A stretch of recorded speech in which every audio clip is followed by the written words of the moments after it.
ঈমানের নবায়ন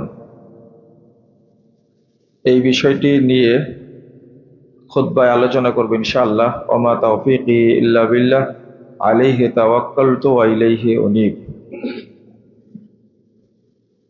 মানুষের সবচেয়ে বড় সম্পদ হলো ঈমান, আর দুর্ভাগ্য হলো ঈমান আমরা চিনি না। ঈমান সম্পর্কে আমাদের জ্ঞান নাই, ইলম নাই। ঈমানের পরিচয় আমরা জানি না। আমি যে ভাষাটা বললাম, ঈমানের নবায়ন, ঈমানের পরিচর্যা,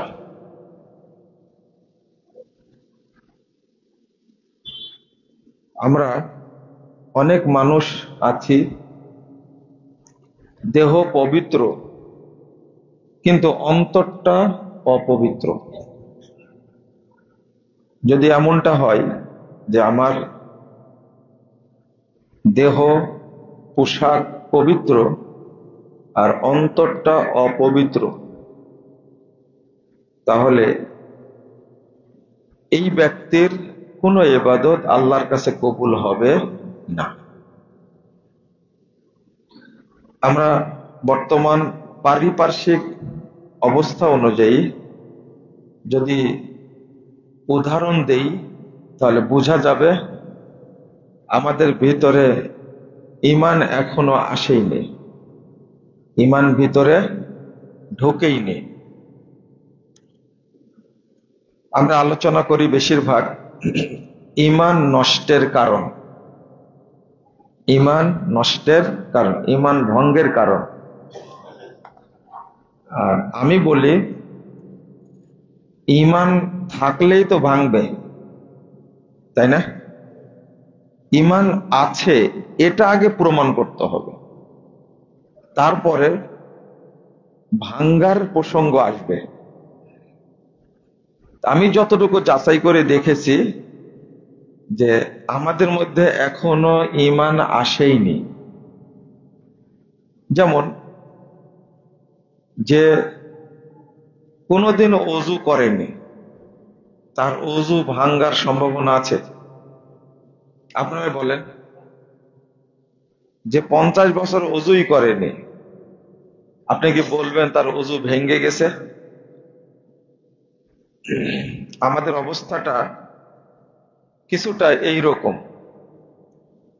আর ঈমান এত দামি জিনিস, একটু খেয়াল করবেন, ঈমান এত মর্যাদাপূর্ণ, এত দামি, এত লজ্জাশীল, ঈমানের সাথে একটু কোনো কিছুর ছোঁয়া লাগলে ঈমান থাকে না, ঈমান চলে যায়। এত দামি জিনিস, আপনি ঈমানকে অসম্মান করবেন, আপনার মাঝে থাকবে না। সাহাবীরা বলতেন ইজলিস বিনা নুমিনু সাআহ, আসো একটু বসো, আমরা ঈমানটাকে নবায়ন করি। ঈমান থাকে না, চলে যায়। 124 নম্বর হাদিস সহিহ মুসলিমের মধ্যে এসেছে, রাসূল সাল্লাল্লাহু আলাইহি সাল্লাম বলছেন ইসবিহুর রাজুলু মুমিনান ওয়া ইউমসি কাফিরান আও ইউমসি মুমিনান ওয়া ইসবিহু কাফিরান।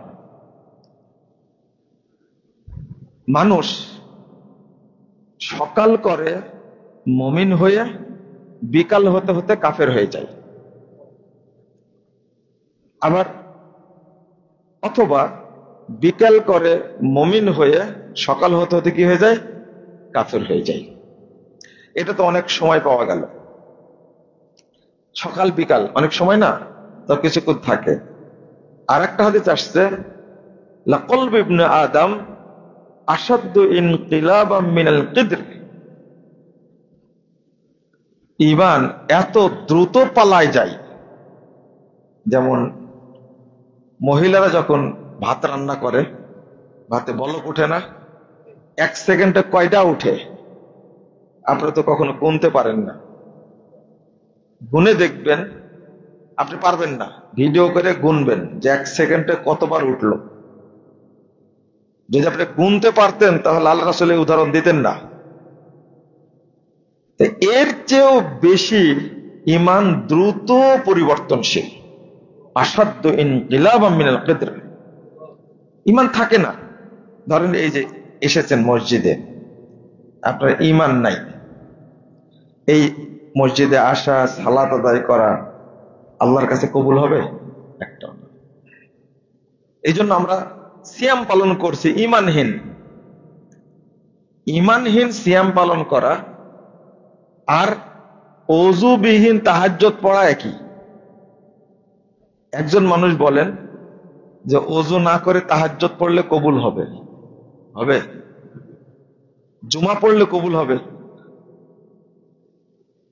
তো ঠিক ঈমানবিহীন যত কাজই করেন না কেন একটাও কবুল হবে না। আচ্ছা, ওযুবিহীন যদি 2 রাকাত নফল পড়েন কবুল হবে না? 1 রাকাত বেতরে যদি পড়েন, তাহলে সালাতের জন্য ওযু কি শর্ত, ফরজ। ওযু না হলে কি হবে না? কোনো সালাতই হবে না। জানাজা হবে, দেখেন তো হয় কিনা জানাজা। অনেক লোক আছে কিন্তু জানাজা পড়ে ওযু না করেই। তো ঠিক ঈমান এমন জিনিস, ঈমানের অনুপস্থিতিতে ঈমান নাই, সুবহানাল্লাহ কথাটা বলবেন এটাও কবুল হবে না, হবে না। 2 নম্বর, রাসূল সাল্লাল্লাহু আলাইহি ওয়াসাল্লাম বলছেন, 58 নম্বর হাদিস মুস্তাদরাক হাকিমের মধ্যে এসেছে, 2-3টা হাদিস আসছে, তার মধ্যে একটা হলো ইন্নাল ঈমানা ইয়াখলাকু ফি জাওফি কুলুবিকুম কামা ইয়াখলাকুস সাওব। তোমাদের ঈমানটা যেটা হৃদয়ের মাঝখানে আছে এটা জীর্ণ শীর্ণ নষ্ট হয়ে যায়, যেমন একটা কাপড় ময়লা হয়ে ছিঁড়ে নষ্ট হয়ে যায়, এরকম হয়ে যায়। ফাসআলিল্লাহ, অতএব তোমরা আল্লাহর কাছে চাও, আইয়ুজাদ্দিদা ঈমানাকুম ফি কুলুবিকুম, আল্লাহ রাব্বুল আলামিন যেন তোমাদের ভিতরে অন্তরে যে ঈমান, এই ঈমানটা যেন আল্লাহ সংস্কার করে দেন, পরিষ্কার করে দেন। এর নাম হলো ঈমানের নবায়ন। আপনাকে প্রতি মুহূর্তে চিন্তা করতে হবে ঈমানের নবায়ন। এই ঈমান আছে, এই নাই, এই আছে, এই নাই। যতক্ষণ আপনি ঈমান সহ থাকবেন ততক্ষণ আপনার সব কাজে বরকত হবে। আর যদি ঈমানহীন থাকেন তাহলে কোনো ইবাদত কবুলও হবে না, বরকতও হবে না। যেমন আরো স্পর্শকাতর, ঈমান এত ভদ্র, এত স্পর্শকাতর, রাসূল সাল্লাল্লাহু আলাইহি ওয়াসাল্লাম বলছেন, আল হায়া ওয়াল ইয়ু শুবাতুম মিনাল ঈমান, লজ্জা এবং অল্প কথা বলা ঈমানের লক্ষণ, ঈমানের অংশ। ওয়াল বাযাউ ওয়াল বায়ানু শুবাতুম মিনান নিফাক, আর যে ব্যক্তি মুখ দিয়ে খারাপ ভাষা উচ্চারণ করে, অশ্রাব্য নোংরা ভাষা উচ্চারণ করে, এ ব্যক্তি মুনাফিক। ওয়াল বায়ান, আর যে সবসময় বকতেই থাকে। কিছু লোক আছে না, সরকারি চাকরি থেকে রিটায়ার্ড হয়েছে, সারাদিন বকতে থাকে। বেশি যে বকাবকি করে, কোনো পাপ করেনি কিন্তু, বুঝেন নেব না, শুধু কি করে, বেশি কথা বলে। আমরা কিন্তু আবার খুব আগ্রহ করে বলি, আমি একটু কথা বেশি বলি, কিছু মনে করেন না। ও যে মুনাফিক, ওর হিসাব নাই। বেশি কথা বলে, তাই কি নাই বলেন, কি নাই? ঈমান নাই, ঈমান চলে গেছে। বেশি কথা বলে, গালিগালাজ করে না, হারাম খায় না, মিথ্যা কথা বলে না, শুধু একটা কাজ করে, কি কথা বেশি বলে, ঈমান নাই। আর একটা হলো মুখ দিয়ে খারাপ কথা বের হয়। যেমন আমরা বলি, রিকশাওয়ালাকে এমন একটা কথা বলি, আপনি আপনার ওয়াইফকে, মানে আপনার চেহারা দেখে ভালো মনে করার কোনো দরকার নাই, আপনি ভালো কিনা আপনার ওয়াইফকে জিজ্ঞেস করলে পাওয়া যাবে, তাই না? আপনার ওয়াইফকে যে ভাষায় কথা বলেন, শুধু তাই না, ওর বাপকেও বলেন, আপনার ওয়াইফের মাকেও বলেন, 14 গোষ্ঠী নিয়ে কথা বলেন, ঈমান নাই। যারা অশ্রাব্য ভাষা ব্যবহার করে তাদের মধ্যে ঈমান থাকে না। ঈমান কত দামি জিনিস দেখেন। তাহলে আরেকটা হাদিস বলি, রাসূল সাল্লাল্লাহু আলাইহি সাল্লাম বলছেন, ইন্নাল্লাহা লা ইয়াকবালু দুআন মিন কলবিন গাফিলিন লাহিন। নিশ্চয় আল্লাহ অমনোযোগী, উদাসীন অন্তরের দোয়া ইবাদত কবুল করেন না। এই যে এখানে বসে আছেন আপনারা, আমি আলোচনা করছি, আপনার মনোযোগ নাই, কবুল হবে না। এটা ইবাদত। আমি চুরির কথা বলিনি যে আপনি চুরি করছেন ঈমান নাই, এটা বলিনি। এই যে এটা একটা ইবাদত, খুতবা দেওয়া শোনা এটা কি ইবাদত, নেকি হবে না? কিন্তু আপনার মনোযোগ নাই। আল্লাহ রাসূল সাল্লাল্লাহু আলাইহি ওয়াসাল্লাম বলছেন, ইন্নাল্লাহা লা ইয়াকবালু দুআন মিন কলবিন গাফিলিন লাহিন। অমনোযোগী, উদাসীন, অন্যমনস্ক এই ব্যক্তির দোয়া আল্লাহ কবুল করেন না। এর অর্থ কি জানেন? ঈমান নাই, তাই ঈমান চলে গেছে। তাহলে আমরা যারা সালাত আদায় করি মনে হয় যে আমাদের মধ্যে ঈমান আছে। একদিকে ঈমানের যে পরিচর্যা এটাও জানি না, আর ঈমানের নবায়ন করা, লা ইলাহা ইল্লাল্লাহ। আজকে ফজরের পর থেকে এখন পর্যন্ত কয়বার বলেছেন লা ইলাহা ইল্লাল্লাহ? বলেন তো দেখি, কতবার বলেছেন? নিরপেক্ষভাবে যদি আপনি অন্তরকে জিজ্ঞেস করেন, ফজর পড়ার পর থেকে নিয়ে এখন পর্যন্ত লা ইলাহা ইল্লাল্লাহ কথাটা বের হয়নি মুখ দিয়ে। নবায়ন কখন হলো? নবায়ন হয়নি। এই জন্য আফজালুল যিকর লা ইলাহা ইল্লাল্লাহ ওয়া আফজালুদ দুআ আলহামদুলিল্লাহ। আপনি সবসময় বলতেই থাকবেন লা ইলাহা ইল্লাল্লাহ, না থাকলে আবার চলে আসছে ঈমান। লা ইলাহা, সবকিছু অস্বীকার করেছে, অন্তর পরিষ্কার করে ফেলেছে, এবার বললাম কি ইল্লাল্লাহ। এটা হল নবায়ন। মনে করেন ফজরের পর থেকে নিয়ে এখন পর্যন্ত মাঝখানে যদি আপনি মরে যেতেন তাহলে কি অবস্থায় মরতেন? ওই যে মুহূর্তে মুহূর্তে ঈমান চলে যায় নাই। আর একটা জিনিস, একটা ছোট্ট বিষয় আপনাকে বুঝতে হবে, সেটা হলো রাসূল সাল্লাল্লাহু আলাইহি ওয়াসাল্লাম বলছেন, লাক্কিনু মাউতাকুম লা ইলাহা ইল্লাল্লাহ। তোমাদের মৃত যারা, মৃতদেরকে তোমরা লা ইলাহা ইল্লাল্লাহ তালকিন করাও। মৃতকে পড়ানো যায়? যে মরে গেছে তাকে কালেমা পড়ানো যাবে? সেখানে বললেন লাক্কিনু মাউতাকুম, তোমাদের মৃতদেরকে তালকিন করাও। এর অর্থ কি? আপনি আপনার বাপ সম্পর্কে বলছেন যে আমার আব্বা সকালে লা ইলাহা ইল্লাল্লাহ এটা ওটা পড়ছিল, কিন্তু মাঝখানে আর কোনো হোশ ছিল না, বুঝতেও পারিনি, সন্ধ্যায় মারা গেল। কোনো সমস্যা না, আমার বাপ খুব ভালো অবস্থায় মারা গেছে, তাই না? মাউতাকুম, লা ইলাহা ইল্লাল্লাহ তার কাছে বলতে হবে ওই টাইমে যখন আর ফিরে আসার সম্ভাবনা নাই। 2 দিন আগে না, 3 দিন আগে না, 1 ঘন্টা আগে না, কয় মিনিট আগে। আর ফির মাউতাকুম, মরেই যাচ্ছে, আর ফিরবে না, ফাইনাল হয়ে গেছে, বাঁচবে না। এই টাইমের কারণে বলা হয়েছে মাউতাকুম, তোমাদের মৃতদেরকে পড়াও, মৃতদেরকে পড়াও লা ইলাহা ইল্লাল্লাহ, তালকিন করো। মনে হয় আপনাদের বোঝাতে পারছি না আমি, তাই না? মাউতাকুম বললেন কেন? মাউতাকুম বললেন কেন? তোমাদের মৃতদেরকে পড়াও। আপনি মনে করছেন না এটাও একটা বোঝার ব্যাপার যে কালেমাটা পড়েই মারা গেছে, এখানে 5 মিনিট সময় নেয়নি, 1 মিনিট সময় নেয়নি, মানে ওই যে সেকেন্ডে সেকেন্ডে ঈমান চলে যায়, যে একবারে শেষ কথাটা হোক কি লা ইলাহা ইল্লাল্লাহ। এটা এখানে ওই 20 মিনিট 10 মিনিট গ্যাপ হবে, এটা যেন না হয়। আরেকটা জিনিস এখানে, নোক্তাওয়ালা যে কোনো অক্ষর পড়তে ভারী লাগে। নোক্তাওয়ালা নোক্তাওয়ালা যে কোনো অক্ষর পড়তে, তা, বা, সা, জিম পড়তে কষ্ট হয়, ভারী অক্ষর বলা হয় নোক্তাওয়ালা অক্ষর। লা ইলাহা ইল্লাল্লাহর মধ্যে একটাও নোক্তাওয়ালা অক্ষর নাই, কিন্তু আছে? একটাও নাই।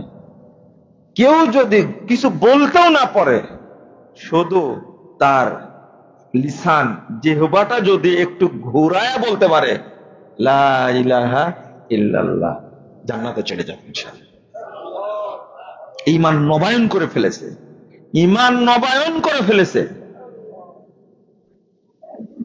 আরেকটা, এই যে আল্লাহর যে হিকমা, বান্দাকে আল্লাহ কিভাবে বাঁচাতে চাচ্ছেন, যে আমার বান্দা যেন বেঈমান হয়ে না মরে। এটা তো বুঝতে পারেননি আপনি, যে তাই তো লা ইলাহা ইল্লাল্লাহ এই অক্ষরগুলোতে একটা তো নোক্তা নাই, একটা তো নাই। আরেকটা হলো, আপনারাই বলেন, রাসূল সাল্লাল্লাহু আলাইহি ওয়াসাল্লাম বলছেন যে মান তাওয়াদ্দা ওয়া আহসানাল উযুআ, যে ওযু করলো এবং সুন্দরভাবে ওযু করলো এবং বলল ওয়ায়াকুল আশহাদু আল্লা ইলাহা ইল্লাল্লাহ ওয়া আশহাদু আন্না মুহাম্মাদান আবদুহু ওয়া রাসূলুহু, এই কথাটুকু যে বলল, সেই মুসলিমের হাদিস 234 নম্বর হাদিস, আল্লাহ রাসূল বলছেন ফুতিহাত লাহু আবওয়াবুল জান্নাতিস সামানিয়া, তার জন্য জান্নাতের 8টি দরজা খুলে দেওয়া হবে। ইয়াদখুলু মিন আইয়াশা, যে দরজা দিয়ে ইচ্ছা সেই দরজাতে জান্নাতে ঢুকতে পারবে। একটু বুঝেন তো, এমন কোন হাদিস আছে যে 5 ওয়াক্ত সালাত যে ব্যক্তি আদায় করে আল্লাহ তার জন্য জান্নাতের 8টি দরজা খুলে দেবেন? শুনেছেন? ও তো নামাজ পড়েনি এখনো, কেবল কি করেছে? ওযু করেছে, তাই বলছেন কি জান্নাতের 8টি দরজা খুলে দেওয়া হবে। এক, কেউ যদি হজ করে, কবুল হজ যদি হয়, তার জন্য জান্নাতের 8টি দরজা খুলে দেওয়া হবে, এরকম হাদিস আছে? যদি সিয়াম পালন করে তার জন্য 8টি দরজা খুলে দেওয়া হবে, এরকম কোন দলিল আছে? একটা দরজা আছে, কি? রাইয়ান। কিন্তু 8টি দরজার কথা তো বলা হয়নি। কিন্তু ওযুর পরে এই দোয়াটি পড়লে আল্লাহ তার জন্য 8টি দরজা খুলে দেবেন কেন? মূল কারণটা কি জানেন? মূল কারণটা হলো ফজিলতটা এখানে আল্লাহ রাব্বুল আলামিন দিয়ে দিয়েছেন। আমার বান্দারা যখনই ওযু করবে, তখনই দোয়াটা পড়বে, তখনই ঈমানটা নবায়ন হয়ে যাবে। আপনি সেই ফজরে ওযু করেছেন, তখন হয়তো পড়েছেন, ঈমান আসছিল। ফজর থেকে জোহরের মাঝখানে ঈমান কখন চলে গেছে?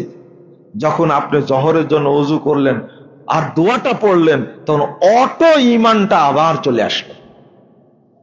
জোহর থেকে আসরের মাঝখানে এই যে টাইমটা কেন বলেন তো দেখি? এই যে টাইম, ফজর থেকে আসর পর্যন্ত 6-7 ঘন্টা, জোহর পর্যন্ত, জোহর থেকে আসর পর্যন্ত 3 ঘন্টা, আসর থেকে মাগরিব পর্যন্ত, এই টাইমিং এর কারণটা কি? টাইমিং এর একটা কারণ হলো রাসূল সাল্লাল্লাহু আলাইহি সাল্লাম বলছেন, যখন বান্দা কোনো পাপ কাজ করে, তখন ডানের ফেরেশতা বলে তুই লেখিস না এখনই। আল্লাহ লিখতে নিষেধ করে, লেখো না, ওকে 6 ঘন্টা টাইম দাও তওবা করে কিনা। কয় ঘন্টা? যখন 6 ঘন্টা পার হয়ে যায় তখন পাপটা লিখে ফেলে ফেরেশতা। রাসূল সাল্লাল্লাহু আলাইহি সাল্লাম বলছেন, আপনি একটু একদিকে বান্দার ঈমান যেন নবায়ন হয়, এই জন্য ওযুর পরে কি আশহাদু আল্লা ইলাহা ইল্লাল্লাহ ওয়া আশহাদু আন্না মুহাম্মাদান আবদুহু ওয়া রাসূলুহু। আর একটা গুরুত্বপূর্ণ, এই জন্যই যে ব্যক্তি তাহিয়াতুল ওযু পড়ে, বুঝেন না কথা? তাহিয়াতুল ওযু যে ব্যক্তি 2 রাকাত পড়ে, বা তাহিয়াতুল মসজিদ, দুখুলুল মসজিদে 2 রাকাত সালাত আদায় করে, এই ব্যক্তির কোনো নেকি হয় না। এই ব্যক্তির সরাসরি নেকি হলো জান্নাত। যে ব্যক্তি দুখুল মসজিদ 2 রাকাত পড়ে, আপনি জুমা পড়বেন নেকি হবে, বুঝেননি কথা? জুমা পড়বেন কি হবে? নেকি হবে। জহর পড়বেন নেকি হবে, আসর পড়বেন নেকি হবে। কিন্তু বলা হয়নি যে জহর পড়লে জান্নাত পাবে। কিন্তু দুখুলুল মসজিদ যদি কেউ পড়ে তাহলে নেকি হয় না। ওযু করার পরে 2 রাকাত যে পড়ে এ নেকি হয় না। মসজিদে এসেছেন 2 রাকাত পড়েছেন, এই জন্য আপনার নেকি হবে না, এর নেকি সরাসরি জান্নাত। আপনি কি বুঝলেন কথাটা? সরাসরি কি জান্নাত। এর কারণটা, ওযু করার পরে আপনি পড়েছেন আশহাদু আল্লা ইলাহা ইল্লাল্লাহ ওয়া আশহাদু আন্না মুহাম্মাদান আবদুহু ওয়া রাসূলুহু। এটা ঈমানকে নবায়ন করার ফজিলত। এটা আপনি ঈমানকে নবায়ন করেছেন। আমি মনে হয় বুঝাতে পারছেন আপনাদেরকে, বুঝছেন কি? এই যে ঈমানটা চলে আসলো আবার, আল্লাহ আপনার উপরে আমার উপরে কত দয়াশীল, অটো ঈমানটা আল্লাহ কি করে দিচ্ছেন? নবায়ন করে দিচ্ছেন। কোনোদিন খেয়াল করিনি যে এই দোয়া পড়লে এত নেকি কেন, যে আমি এই দোয়াটা পড়লাম তাই আল্লাহ রাব্বুল আলামিন আমার জন্য জান্নাতের 8টি দরজা খুলে দিলেন। শুধু এটা না, আমি যখন পড়লাম আশহাদু আল্লা ইলাহা ইল্লাল্লাহ ওয়াহদাহু লা শারীকা লা ওয়া আশহাদু আন্না মুহাম্মাদান আবদুহু ওয়া রাসূলুহু আল্লাহুম্মা জাআলনি মিনাত তাওয়াবিন ওয়া জাআলনি মিনাল মুতাতাহহিরিন, এই দোয়াটা যখন পড়ে নিলাম, আমার ঈমান না থাকলেও সাথে সাথে আমার মধ্যে কি চলে আসছে? ঈমান চলে এসেছে। এটা একজন বান্দার জন্য বিরাট বড় পাওয়া, বিরাট বড় পাওয়া। আরেকটা হাদিস আসছে, ফাতলুল কোরআন ইউজাদ্দিদু ঈমানাকুম, তোমরা ঈমানটাকে নবায়ন করার জন্য বেশি বেশি তেলাওয়াত করো। কোরআন তেলাওয়াত করলে ঈমান নবায়ন হয়, ঈমান নবায়ন হয়। অর্থাৎ কোনো সময় ছাড়বেন না, সবসময় বলবেন কি লা ইলাহা ইল্লাল্লাহ, বলবেন লা ইলাহা ইল্লাল্লাহ বারবার। যদি ঈমান কি, এর পরে যত কাজ করবেন সবগুলোতে বরকত হবে, নেকি হবে।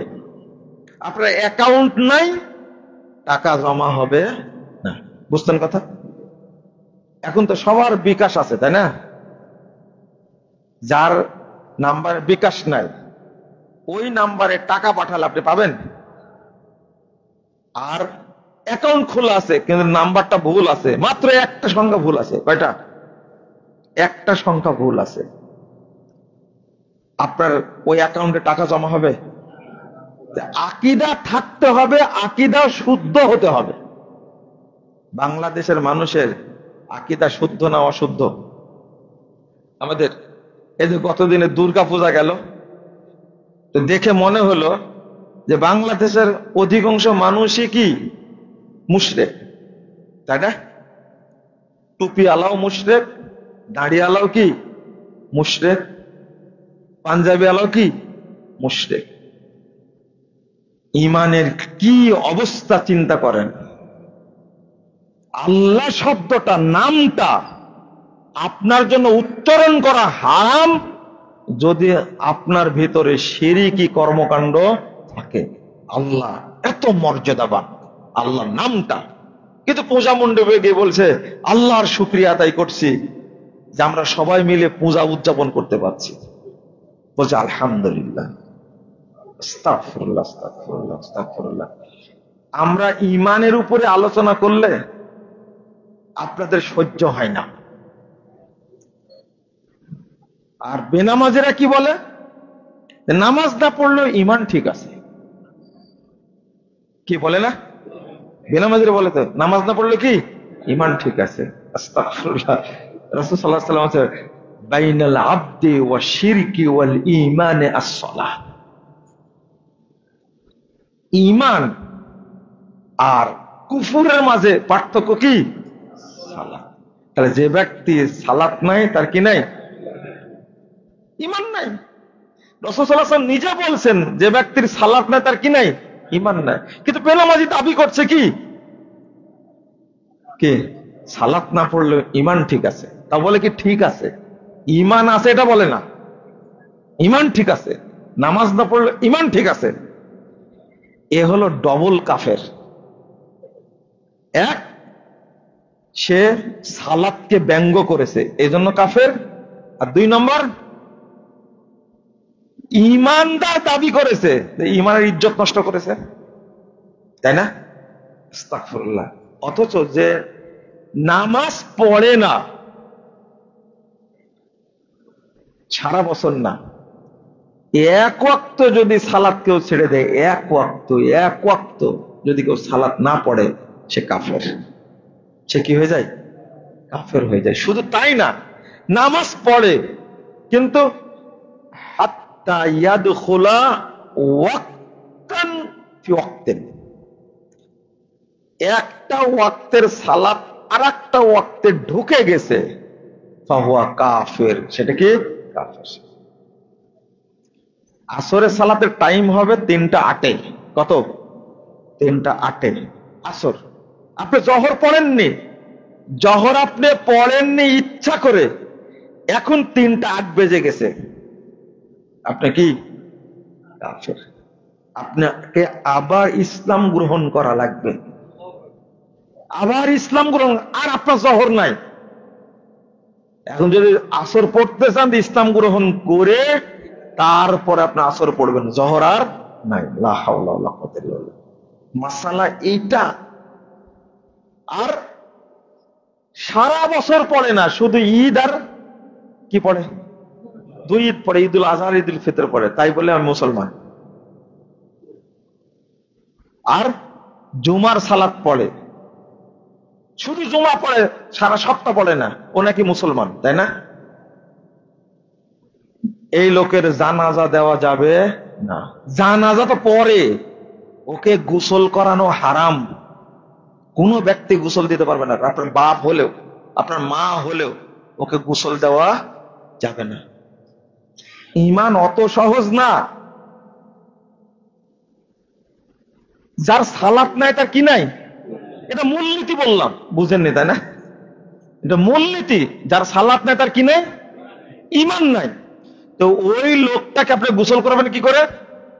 এক, ভালো করে মনে রাখবেন, গোসল নাই, ওকে কাফন পরানো যাবে না। 3, ওকে গোরস্থানে কবর দেওয়া যাবে না। আপনি বলবেন তাহলে কি করব? যেভাবে মরেছে ওইভাবে, ওই দূরে আশেপাশের জঙ্গল, আপনারা কি বলেন জানি না, এই যে পাগার সিস্টেম আছে না, এরকম জায়গায় গিয়ে ওকে পুঁতে দিতে হবে, মাটি সমান করে দিতে হবে, কেউ যেন বুঝতে না পারে এখানে কবর আছে। কারণ কবর থাকলে কি হবে? আপনি একজন মুসলিম ব্যক্তি যাচ্ছেন, যাওয়ার সময় বলবেন আসসালামু আলা আহলি দিয়ারে মিনাল মুমিনিনা ওয়াল মুসলিমিন, বলবেন না? এটা পড়া কি জায়েজ না হারাম? হারাম। ও তো কাফের, ও মুশরিক, ও মুরতাদ। ওর জন্য কি দোয়া করা যাবে? এই জন্য ওকে কবর দিতে হবে। কবর দিতে হবে না, কি করতে হবে? পুঁতে দিতে হবে, গর্ত করে পুঁতে দিতে হবে। আর মানুষ যেন বুঝতে না পারে এখানে কি আছে, দূরে দিতে হবে। কারণ ওর জন্য দোয়া করবে, যায় কবর দেখলে দোয়া করবে না? আপনার দোয়া করেন না গোরস্থান দেখলে? এইটা যেন দোয়া না করতে পারে, এই জন্য কি করতে হবে? দূরে নিয়ে যা পুঁতে দিতে হবে। আর মুসলিম হলে গোরস্থানে কবর দিবেন, এটা হলো শরীয়ত। 2 নাম্বার। এবার আপনার প্রশ্ন আপনাদেরকে বুঝান তো দেখে, একজন মুশরিক, একজন কাফের, ইহুদি খ্রিস্টান, তারা বেশি খারাপ না একজন বেনামাজি বেশি খারাপ? বেনামাজি বেশি খারাপ কেন? এই উত্তরটা দেওয়া লাগবে কিন্তু। কেন বেশি খারাপ?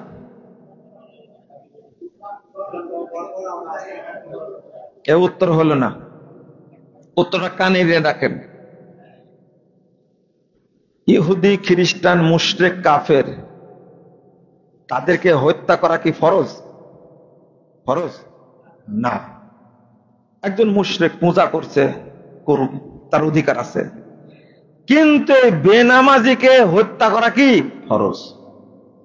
মুসলিম সরকার তাকে হত্যা করা কি ফরজ? এ হলো মুরতাদ। এ কি? মুরতাদ। সালাত ছেড়ে দিয়েছে, কি হয়ে গেছে? মুরতাদ হয়ে গেছে।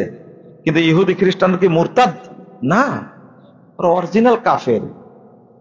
কিন্তু এই বেনামাজি নামাজ না পড়ে ও মুরতাদ হয়ে গেছে, এজন্য মুসলিম সরকারের উপরে ফরজ হলো ওকে হত্যা করা।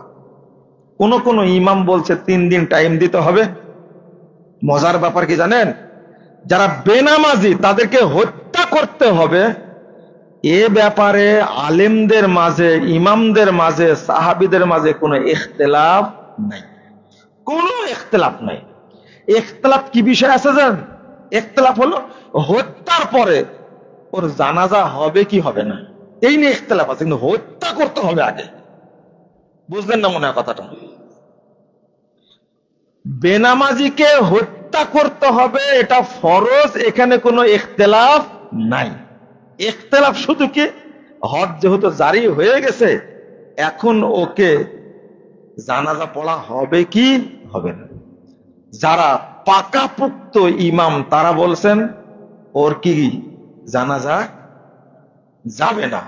আর এক শ্রেণীর আলেম বলছেন যেহেতু হাত কার্যকর হয়ে গেছে সুতরাং জানাজা করা যেতে পারে। প্রথম শ্রেণীর আলেমগণ বলছেন না, ও কাফের, হজ জারি করলেও ও এখনো মুসলিম হতে পারেনি। কারণ কি, ওর ঈমান ছিল না। কি কারণে? কি কারণে? সালাত পড়েনি তাই। তাহলে ইহুদি, খ্রিস্টান, কাফের, মুশরিকের চেয়ে খারাপ বেনামাজিরা কেন? কি বললাম, উত্তর দিলাম না? না না না, তারা মুরতাদ। তারা কি? মুরতাদ। এই মাসালা না বুঝার কারণে তো সমস্যা, আমরা সালাত পড়ি না। সালাত আপনাকে পড়তেই হবে, পড়তেই হবে, বিকল্প কোনো পথ নাই। রাসূল সাল্লাল্লাহু আলাইহি ওয়াসাল্লাম বলেছেন, লা তাতরুকুস সালাতা মুতাআম্মিদিন, তোমরা ইচ্ছা করে সালাত ছেড়ে দিও না। ফা ইন্নাহু মান তারাকাস সালাহ মুতাআম্মিদান খারাজা মিনাল মিল্লাহ, যে ব্যক্তি সালাত ছেড়ে দিল সে ইসলাম থেকে বেরিয়ে গেল, সে মুরতাদ হয়ে গেল। এই যে সে মুরতাদ হয়ে গেল, সে মুরতাদ। যদি অবস্থা এইরকম হয়, আরেকটা হাদিস শোনেন, রাসূলুল্লাহ সাল্লাল্লাহু আলাইহি ওয়াসাল্লাম বলছেন, আগে বলি কোরআনের আয়াতটা বলে, ইয়া আইয়ুহাল্লাযীনা আমানু ইন তুতিউ ফারীকাম মিনাল্লাযীনা উতুল কিতাব ইয়ারুদ্দুকুম বা'দা ঈমানিকুম কাফিরিন। আল্লাহ বলছেন 100 নম্বর আয়াত সূরা আল ইমরান, তোমরা যদি তাদের আনুগত্য করো যাদেরকে কিতাব দেওয়া হয়েছিল, ইহুদি, খ্রিস্টান, কাফেরদের, তাহলে কি করবে? ইয়ারুদ্দুকুম বা'দা ঈমানিকুম কাফিরিন, তাহলে তারা তোমাদেরকে ঈমান থেকে বের করে কাফের বানায় দেবে। এই যে আমরা যে আজকে মুশরিকদের সাথে মিলে যাচ্ছি, খ্রিস্টানদের সাথে, ইহুদিদের সাথে মিলে যাচ্ছি, উদ্দেশ্য কি? তারা আমাদেরকে কি বানাবে? কাফের। ইয়ারুদ্দুকুম বা'দা ঈমানিকুম কাফিরিন, তারা তোমাদেরকে কাফের বানাবে। আজকে আমরা আপোষ করছি কেন? মিশ্রিত করলে হিংসা আর ঈমান এক জায়গায় হয় না, কৃপণতা আর ঈমান এক জায়গায় হয় না। আমি বক বক করে কথা বললে তাই ঈমান থাকে না, আমি মুখ দিয়ে খারাপ ভাষা ব্যবহার করলে তাই ঈমান থাকে না, আমি যদি বেহায়া হই, আমার মধ্যে যদি লজ্জা না থাকে, তাহলে কি থাকে না? ঈমান থাকে না। তাহলে কি ইহুদি খ্রিস্টানদের সাথে একাকার হয়ে গেলে, মুশরিকদের সাথে একাকার হয়ে গেলে ঈমান থাকে? ওমর রাদিয়াল্লাহু আনহু বলছেন, লা তাদখুলু ফি কানাইসিহিম তানজিলু আলাইহিমুস সাখতা, তোমরা কখনো মুশরিকদের উপাসনালয়ে প্রবেশ করো না, কারণ আল্লাহর পক্ষ থেকে ওই জায়গাতে অবিরতভাবে গজব নাজিল হয়। ওই জায়গায় গিয়ে আল্লাহর প্রশংসা চলে চলে উদ্দেশ্য এটা ভোটের জন্য, তাই না? কিসের জন্য? একটা কথা বলছি শোনেন, আপনাকে যদি শর্ত দেওয়া হয়, হয় বাংলাদেশে থাকবা না হলে ঈমান ত্যাগ করবা, কোনটা? ঈমান নিয়ে বাংলাদেশে থাকা যাবে না, আপনি কি করবেন? উত্তর দেন। বাংলাদেশে থাকবেন না ঈমান রাখবেন, কোনটা? বাংলাদেশে থাকবেন, তাই না? হ্যাঁ, দেশের জন্য কি ঈমান ত্যাগ করা যায়? হ্যাঁ, যদি আপনাকে ফাঁসি দেওয়া হবে, আপনি কি দেওয়া হবে? ফাঁসি দেওয়া হবে, তুমি ঈমান ত্যাগ করো, তাহলে ফাঁসি দেওয়া হবে না, কি করবেন? রাজনীতি, রাজনীতি রাজনীতি করতে গেলে ঈমান থাকবে না, তাহলে কি রাজনীতি করবেন না ঈমান রক্ষা করবেন? বুঝলেন না মনে হয় কথাটা? আমি তো আতে ঘা দিয়ে কথা বলি, কারণ এই দেশটাই কি বলে, এই দুনিয়াটাই আসল না, পরবর্তী জীবন একটা আছে না, ওখানে ঈমান ছাড়া রাজনীতি কবরে যাবে নাকি আপনার? হ্যাঁ, আপনার দেশপ্রেম কবরে যাবে? দেশকে ভালোবাসতে গিয়ে আপনি যদি কাফের হয়ে যান।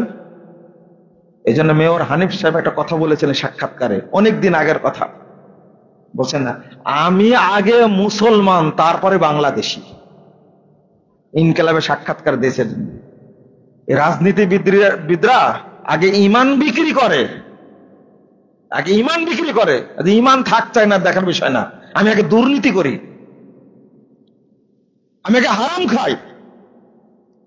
এই আকীদা যদি কেউ পোষণ করে, আপনি বলেন তো তার ঈমান থাকবে কিনা? না, প্রশ্ন আসে না।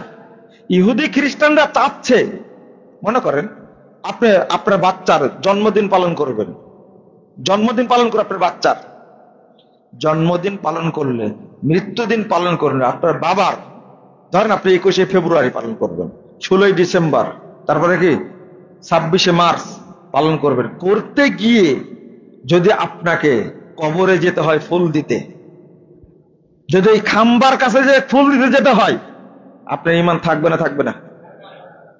থাকবে। তাহলে কোনটা দরকার আপনার? আগে ঈমান জরুরি না খাম্বা জরুরি? এই জিনিসগুলো যদি না বুঝেন আপনি, তাহলে আপনি দুনিয়াতে বসবাস করে আপনার লাভ কি? ও, খাওয়া দাওয়া করবেন, পায়খানা করবেন, মারা যাবেন, এটা হলো উদ্দেশ্য? এটা কখনোই হতে পারে না। রাসূল সাল্লাল্লাহু আলাইহি ওয়াসাল্লাম বলেছেন, লা তাকুমুস সাআহ হাত্তা তালহাকা ক্বাবাইলু মিন উম্মতি বিল মুশরিকিন ওয়া ইয়াবুদুল আওসান। আল্লাহ রাসূল বলছেন, কিয়ামত হবে না যতক্ষণ আমার উম্মতের বহু কাফেলা, বহু দল মুশরিকদের সাথে মিলে না যাবে, মূর্তি পূজা না করবে, ততদিন কিয়ামত হবে না। 2219 নম্বর হাদিস তিরমিজির মধ্যে আসছে। আপনি কি বলছেন? আজকে আমাদের ঈমান রক্ষাটা যে কত কঠিন হয়ে গেছে, আমাদের উপদেষ্টারা, শাসকরা চালাই দিচ্ছেন। খুব সুন্দর একটা কথা বলছেন, আমরা এমন একটা সংবিধান প্রণয়ন করব, যে সংবিধান করলে টুপি আলারাও সন্তুষ্ট থাকবে, জুব্বা আলারা সন্তুষ্ট থাকবে, জেনারেল শিক্ষিত মানুষ যারা তারাও সন্তুষ্ট থাকবে, যে সমস্ত মহিলা ল্যাংটা ঘুরে তারাও সন্তুষ্ট থাকবে, যারা নাস্তিক তারা সন্তুষ্ট থাকবে। খুব সুন্দর একটা পথ বের করতে চাচ্ছে, তাই না? ওই যে ঐকমত্য কমিশন, খুব সুন্দর একটা কথা। কিন্তু আল্লাহ কি বলেন শোনেন, ইসলামের সাথে কোনো কিছুকে মিশ্রণ করা যাবে না, হারাম, হারাম। এইটা অন্তত মনে রাখবেন, হারাম, এটা বড় পাপ। আল্লাহ রাব্বুল আলামিন বলছেন, ইয়াকুলুনা নুমিনু বিবাস ওয়া নাকফুরু বিবাস। ইনারা যে চিন্তাটা করছেন, এই চিন্তা করে পৃথিবীর কোন রাষ্ট্র সফল হয়নি। আপনাকে একদিকে যেতে হবে, আর হবেও না কোনোদিন সফল। সেটা হলো, আপনি এমন একটা গাড়ি তৈরি করতে চাচ্ছেন, যে গাড়ির পাখা হবে বিমানের, আর বগি হবে ট্রেনের, আর ইঞ্জিন হবে কিসের? বাসের, আর চাকা হবে কার? হ্যাঁ, চাকা হবে সাইকেলের, ধরেন ভ্যানের হলো। এই যে গাড়িটা তৈরি করলেন, এটা কি গাড়ি? চলবে গাড়ি? হ্যাঁ, এটা তো সুন্দর বুঝছেন আপনি। আল্লাহ বলছেন, ইয়াকুলুনা নুমিনু বিবাস ওয়া নাকফুরু বিবাস, আমরা কিছু নিব আর কিছু কি ছাড়ব। ওয়া ইউরিদুনা আন ইয়াত্তাখিযু বাইনা যালিকা সাবিলা, আর এইগুলো মিলে আমরা একটা সুন্দর পথ তৈরি করব। ধারণা সুন্দর না? কিছু নেব, কিছু বাদ দেব। যেমন বলছে সংবিধান থেকে সেকুলারিজম বাদ দিয়ে দিছি, সংবিধান থেকে ন্যাশনালিজম বাদ দিয়ে দিছি, সংবিধান থেকে কমিউনিজম বাদ দিয়ে দিছি, কিন্তু মূলভূতটা রেখে দিয়েছে কি? ডেমোক্রেসি, গণতন্ত্র রেখে দিয়েছে। আমরা বলি, এখন বলছে ফ্যাসিস্টদের তৈরি এই সংবিধান মানি না। আমরা যখন এই কথাটা বলেছি তখন আমাদের উপরে হ্যারেস করেছে অনেক, তাই না? থানায় ডেকে নিয়ে গেছে, বসা রাখছে 5 ঘন্টা। কেন বললেন এটা? আরে বেটা, সে সংবিধানের মধ্যে মিথ্যা কথা লেখা আছে, কুফুরি কথা লেখা আছে, আমি সংবিধানের পক্ষে বলবো কেন? আমি অতটুকু বলবো যতটুকু কোরআন সুন্নাহ মোতাবেক। আর যে কোরআন সুন্নাহ মোতাবেক না, সেগুলো কি করব? যেখানে সমকামিতা বৈধ করে দিয়েছে, যেখানে জেনাকে, বেশ্যালয়কে বৈধ করে দিয়েছে, মদকে বৈধ করে দিয়েছে, ওটাকে আপনি সমর্থন করবেন? আমি আইন প্রণয়ন করতে পারি না, আমি আইন মানার জন্য। আইন প্রণয়নকারী কে? আল্লাহ। আমরা বলি এটা চলবেই না। কেন? সৌদি আরবে সংবিধান আছে না? কি সংবিধান? কোরআন সুন্নাহ। তাদের আলাদা কোনো বই আছে? হ্যাঁ, ওই দেশ চলতে পারলে আপনার সারা দেশের মানুষ সৌদি আরবের বিরুদ্ধে গালিগালাজ করছেন, কিন্তু তাদের কোনো পশম ছিঁড়তে পারছেন আপনারা? হ্যাঁ, সৌদি আরব বিশ্ব রাজনীতি নিয়ন্ত্রণ করে, আপনি পারেন না কেন? আপনি মানুষের গোলামি করেন। তাই বাংলাদেশের সংবিধান হবে কোরআন এবং সুন্নাহ। জামাত ইসলামের ভাইরা বলে যে কোরআনের আইন চাই, সৎ লোকের শাসন চাই। এটা চলবে না, এই স্লোগান। এটা বলতে হবে কোরআন সুন্নাহর আইন চাই, সৎ লোকের শাসন চাই। আপনি কারেকশন করেন এটা। আমি বহু আগে বলেছি, এখনো বলছি, কোরআন সুন্নাহর আইন চাই। এই কোরআনের কথা বলতে গিয়ে বহু মানুষ কাফের হয়ে গেছে, হয়নি? আহলে কোরআন হয়ে গেছে না? এখন বর্তমানে যারা বড় বড় আহলে কোরআন, তারা সবাই আগে জামাত ইসলাম করেছে। ওই ডাটা আমাদের কাছে আছে। অর্থাৎ ভাষাটা বলবেন কোরআন সুন্নাহর আইন চাই, সৎ লোকের শাসন চাই, আপত্তি নাই। কিন্তু মজার ব্যাপারটা কি জানেন? আপনি দুইটাকে মিক্সার করে একটা গাড়ি তৈরি করবেন। আল্লাহ কি বলছেন? উলাইকা হুমুল কাফিরুনা হাক্কা, এরাই অরিজিনাল কাফের। ওই অমুসলিম কাফের, মুশরিক অরিজিনাল কাফের না। যারা ইসলাম এবং কুফুরকে অ্যাড করে, তাওহীদ এবং তাগুতকে মিক্সচার করে, আল্লাহ তাদের ব্যাপারে বলছেন এরাই হলো অরিজিনাল কাফের। দুইটা মিক্সচার করা যাবে কোনো দিনই না। ঈমানের সাথে কুফুরকে মিশ্রণ করা যাবে না, তাওহীদের সাথে তাগুতকে মিশ্রণ করা যাবে না। আপনি কিভাবে সাহস রাখেন? মাথায় টুপি, মুখে কি দাড়ি, আর এক পাগলাকে দাঁড় করায় দিয়েছে। ওই যে পাগলা, একটা কুষ্টিয়ার এক পাগলা বলছে নবী মোহাম্মদ সাল্লাল্লাহু আলাইহি সাল্লামের, তারা বার্তাবাহক সাংবাদিক ছিলেন, আর আপনারা সাংবাদিক, আপনাদের মর্যাদা একটু বেশি। জামাত ইসলাম আর কোন লোক পায়নি ওই পাগলাকে ছাড়া। কথা কি বুঝতে পারেননি? আপনি ইসলামী দল, ইসলামকে গোটাই নষ্ট করে ফেলেছেন আপনি। মাঝখানে আমাদের একটা মিটিং হয়েছিল, তাদের সাথে আমাদের অফিসে গেছিলেন। আমরা কিছু গঠনমূলক পরামর্শ দিয়েছিলাম এই পাগলাগুলোকে ছাড়ার জন্য। একবার বলে সালাতে আদায় করে মানুষ জান্নাতে যাবে, এর কথা আমি পাইনি, পড়াইনি, ও কিভাবে পাবে? আর বলছে আহলে হাদিসরা হলো আহলে খবিস, বলেছেন এটা। এক একটা কথা বলছে, আর ওই পাগলাকে পেয়েছে জামাত ইসলাম, আর কাউকে পাইনি। ইসলামকে এরকম ভাবে গলা কাটা করে চিন্তা করে কোন ইসলাম প্রতিষ্ঠা করা যায় না। কথাটা ভালো করে মনে রাখতে হবে। এইগুলো আমরা নোংরা প্রচলিত এই বেলুনাপুরা রাজনীতির সাথে জড়িত না, কিন্তু ইসলাম সম্পর্কে কটূক্তি করলে এটা আমরা সহ্য করতে পারি না। এটা সহ্য হয় না। এটা বলবে কেন? এটা কেন? আর ভালো ভালো আলেম আছে না, তারা বলতে পারবেন না? অধ্যক্ষ মুজিবুর রহমান, তাকে চিনি, আমাকে জড়িয়ে ধরলেন। আমি মনে করি বিজ্ঞ আলিম তিনি, কথা বলবেন তারা ইসলাম সম্পর্কে বলতে গেলে। ওই যে গেছিলেন না পূজা মণ্ডপে, গতবার পাহারা দিয়েছেন, সাইফুল ইসলাম আইনজীবী একজন অ্যাডভোকেটকে এই হিন্দুরা যেভাবে হত্যা করেছে, গতবার কথা স্মরণ নেই আপনাদের?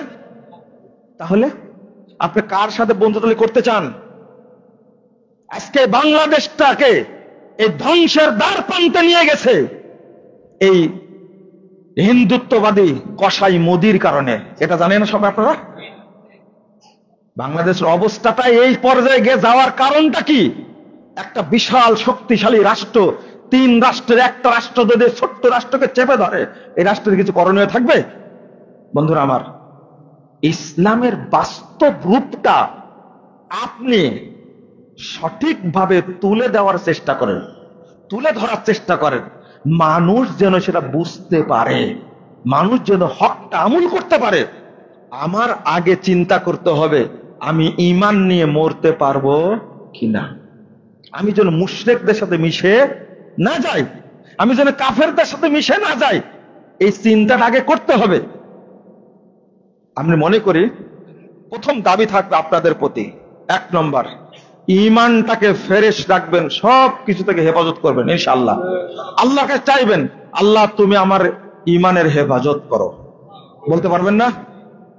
একটা দোয়া পড়েন তো, আল্লাহুম্মা ইন্নী আসআলুকা ঈমানান লা ইয়ারতাদ ওয়া নাঈমান লা ইয়ানফাদ ওয়া মুরাফাকাতা মুহাম্মাদিন ফি আলা জান্নাতিল খুলদ। ছোট্ট দোয়া, কিন্তু অর্থ এত চমৎকার। আল্লাহ তোমার কাছে এমন ঈমান চাচ্ছি যেটা কোনোদিন নষ্ট হবে না। আল্লাহ তোমার কাছে এমন নিয়ামত চাচ্ছি, এমন রুজি চাচ্ছি যা কোনোদিন শেষ হবে না। আর আমি তোমার কাছে চাচ্ছি মুহাম্মদ সাল্লাল্লাহু আলাইহি সাল্লাম জান্নাতে যে উচ্চ জায়গায় থাকবে তার সাথে আমাকে জান্নাতে থাকার ব্যবস্থা করে দাও। সুন্দর দোয়া না? এই দোয়াটা মুখস্থ করবেন, তাহলে আমাদের ঈমান কখনো নষ্ট হবে না। সম্মানিত মুসল্লিবৃন্দ, বেশি বেশি শুনবেন তাওহীদের আলোচনা। কিসের? তাওহীদের আলোচনা। বেশি বেশি শুনবেন আকীদার আলোচনা, বেশি বেশি শুনবেন ঈমানের আলোচনা, যে ঈমান কিভাবে নষ্ট হয়।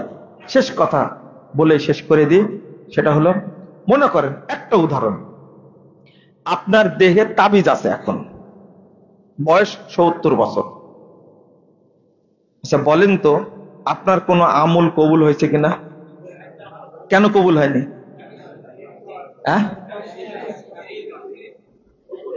তাবিজ দেওয়ার কারণে ঈমান কি হয়েছে? ঈমান নষ্ট হয়েছে, তাই না?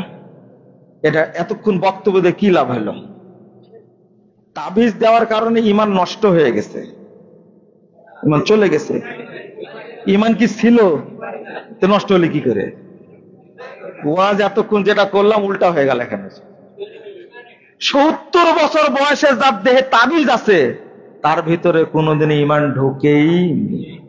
মনে করেন আমার দেহে তাবিজ দেয়, কিন্তু আমার বিশ্বাস আছে যে তাবিজ দিলে দাঁতের ব্যথা ভালো হয়ে যায়। আপনি বলেন তো আমার ঈমান আছে কিনা? ঢুকেছে কোনোদিন? না। এই বিশ্বাসটা অপবিত্র বিশ্বাস, ঢুকেনি।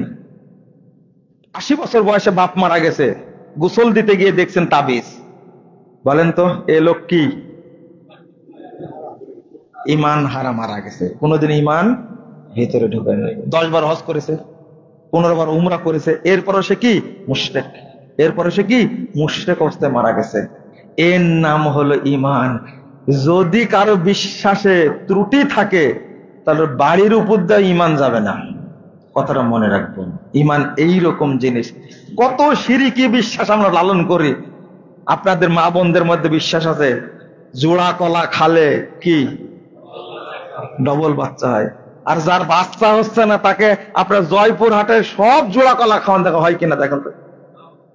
যার বিশ্বাস এটা আছে, বলেন তার ভিতরে ঈমান ঢুকেছিল? না না না, ঈমান ঢুকেনি এখন পর্যন্ত। এর নামে ঈমান। জাযাকুমুল্লাহ খায়রান ওয়া বারাকাল্লাহু ফিকুম। আল্লাহ যেন আমাদেরকে মৃত্যু পর্যন্ত সহি ঈমানের উপরে রাখেন, আমিন। আল্লাহ যেন আমাদেরকে ঈমানদার করে বিদায় নেন, আমিন।